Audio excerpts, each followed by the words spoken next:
Chinese President Xi Jinping hates two things more than anything: being compared to Winnie the Pooh and being put in the friend zone. And unfortunately for President Xi Jinping, he's been recently put in the friend zone pretty hard. The National Bureau of Asian Resources explains on September 11, 2024, that just last year, in February of 2023, Xi Jinping and Putin met at a conference for the 42nd time. Xi Jinping called Putin his best, most trusted, and closest friend. But Putin only called Xi Jinping a good colleague. Fortunately, though, this relationship between Russia and China has not soured. Their trade actually reached $40 billion, a new record high in terms of international scale between the two countries, and it's continuing to grow. But this relationship has left Americans with some unsteady and cautious feelings. Al Jazeera on September 14, 2024 explains that 68% of American adults identify this relationship as something that will create negative impacts on the world as we currently know it. But considering that the Russian and Chinese relations have only recently begun in the last 40 years or so, we must ask today's question, that being, should the United States take action to disrupt the relationship between China and Russia? The answer is no, because this relationship is largely unequal, both structurally, financially, and politically. We can see this through three key points of analysis. First, the disagreement between energy expansion. Second, the rise and loss of geopolitical influence. And finally, international trade.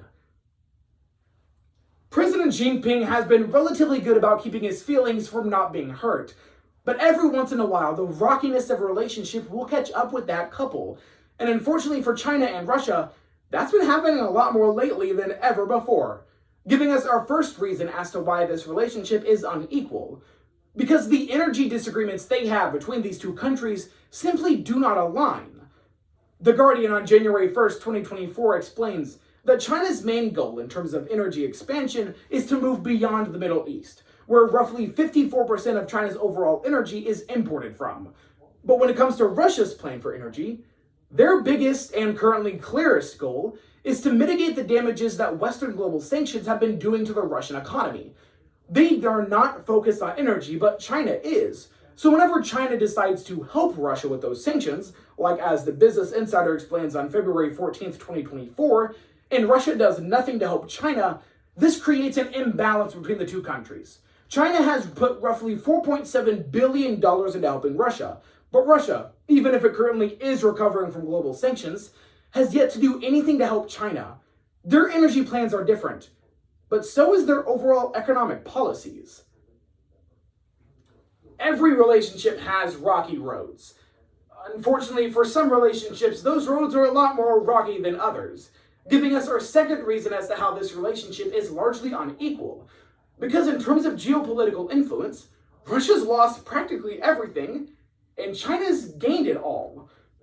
China News on January 1st, 2024 highlights that China has only continued to expand its geopolitical influence, far beyond what China originally set out to do.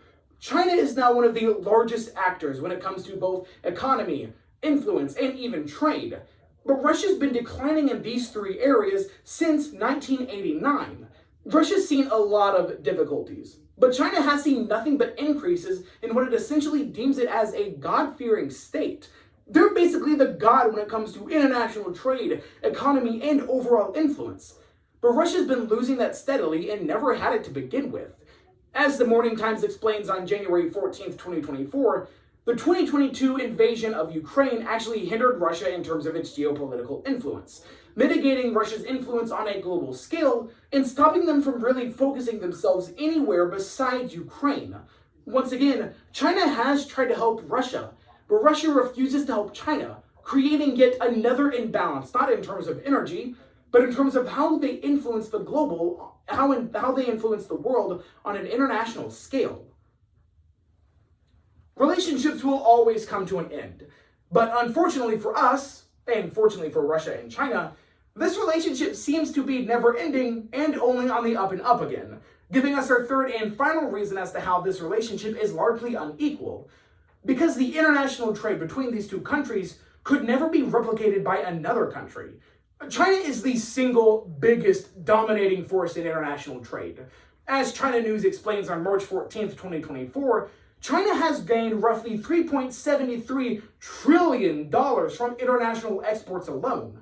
China is simply dominating in international trade, and they have no plan of slowing down. The aforementioned China News also explains that China is continuing to expand itself in international trade. Right now, they ship out roughly 45% of all wheat within the world, and China is continuing to expand this influence. Meanwhile, Russia, on the other hand, has yet to do anything to help its own economy or China's economy. The Atlantic on January 1st, 2024 highlights that Russia's continued to keep to itself in terms of how it behaves globally, in both international trade and international imports. Russia brings in a lot of energy from outside sources and don't really have a lot to send out. So when it comes to imports versus exports, it's clear that China is not only the leader in this relationship, but they're the only person that brings home money to begin with, once again making this relationship one that's unequal. Upon returning to today's question, that being, should the United States take action to disrupt the relationship between China and Russia? We answered no, because this relationship by itself was largely unequal. We looked at this through 3 key points of analysis. First, how they simply cannot agree when it comes to energy expansion. Second, how these two countries vary in terms of geopolitical influence. And finally, how China's economy is simply too far ahead for Russia to ever keep up with. So while Xi Jinping may have been friend-zoned really hard in February of 2023, it still stands to reason. This relationship, while unequal in nature, is something that will bring forward both bountiful harvests for Russia and China, no matter what the world has to say about it.